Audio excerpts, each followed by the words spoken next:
If I decide Tonight on The Secret Life of the Brain, Promise I won't do you wrong. the teenage brain. Vulnerable to the dangers of drugs I'm an addict, and I need help. and the chaos of schizophrenia. I spent 19 years with the same personality, and all of a sudden it was taken away. Tonight, the teenage brain.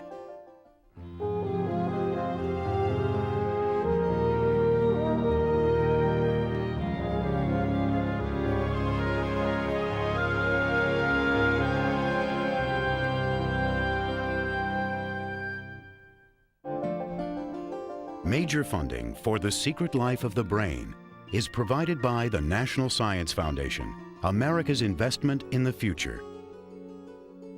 Funding is also provided by At Pfizer, we're spending nearly $5 billion looking for the cures of the future. We have 12,000 scientists and health experts who firmly believe the only thing incurable is our passion. Pfizer, life is our life's work. The Medtronic Foundation, on behalf of Medtronic, providing lifelong solutions for people with chronic disease. Medtronic, when life depends on medical technology. the Park Foundation, dedicated to education and quality television. The Dana Foundation, the Corporation for Public Broadcasting, and by contributions to your PBS station from viewers like you. Thank you.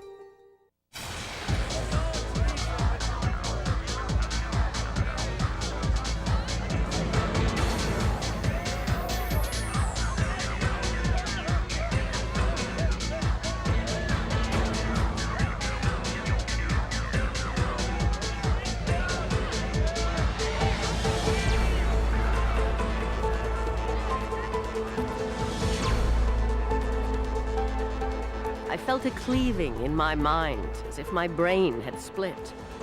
I tried to match it seam by seam, but could not make them fit.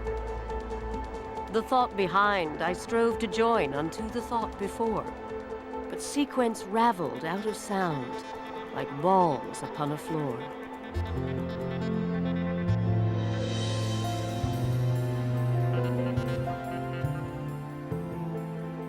The teenage brain. By the second decade of life, the human brain is full size. It's billions of neurons all in place. But it is not yet finished. The brain is a work in progress, and adolescence is the last great time of enormous brain change and brain development. Now the drama of brain development focuses on the part of the brain that makes us uniquely human, the still maturing prefrontal cortex.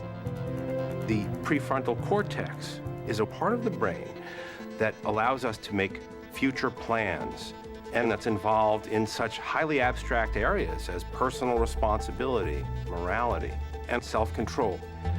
This part of the brain is undergoing this major step in maturation during adolescence.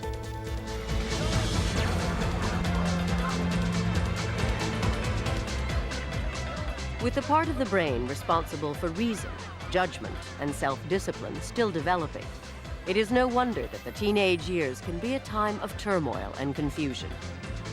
The adolescent's brain is clumsy because all of a sudden there's these new parts of their brain that are online that are doing tasks and they're getting used to it. They are trying to figure out, okay, I've got a frontal cortex, what do I do with it?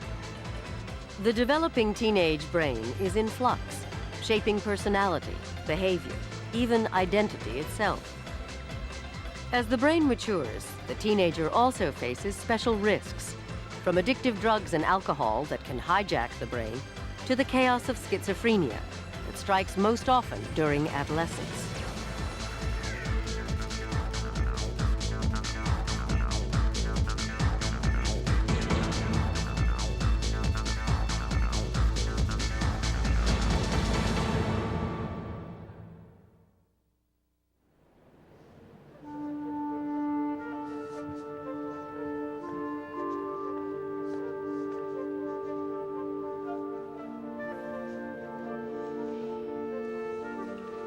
Sometimes the teenage brain fails in ways that challenge even our most advanced understanding of how it works. 2 years ago, Courtney Hale Cook was a senior in high school when he was struck by schizophrenia, a brain disease to which adolescents are particularly vulnerable. You know, I spent, up to that point, I had spent 19 years, with virtually the same personality.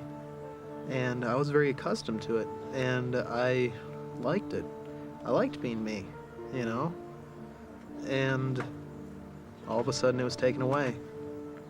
He would come up to me and he would say, "Mom, you look like a really old lady today." And he said, he would point to my eyes and he'd say, "You have a black hole here and a black hole there."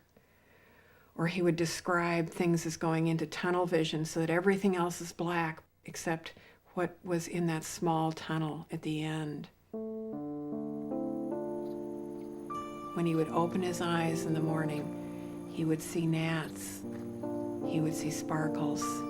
Not even with the first thought of the day, just the minute the eyes were open, he would have all these visual disturbances.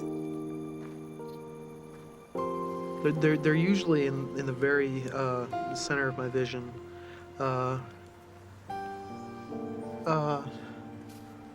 But it varies. Like now, they're kind of just wherever I see the sky. They're still there. I think it took him a number of weeks to come to me and say, "Mom, I've seen this in psych class, and Mom, I'm really terrified. I'm really scared that I have schizophrenia." I felt like I was going crazy. And, I felt like I'm going to be crazy for the rest of my life. It's hard for me to imagine a disease that is crueler than schizophrenia.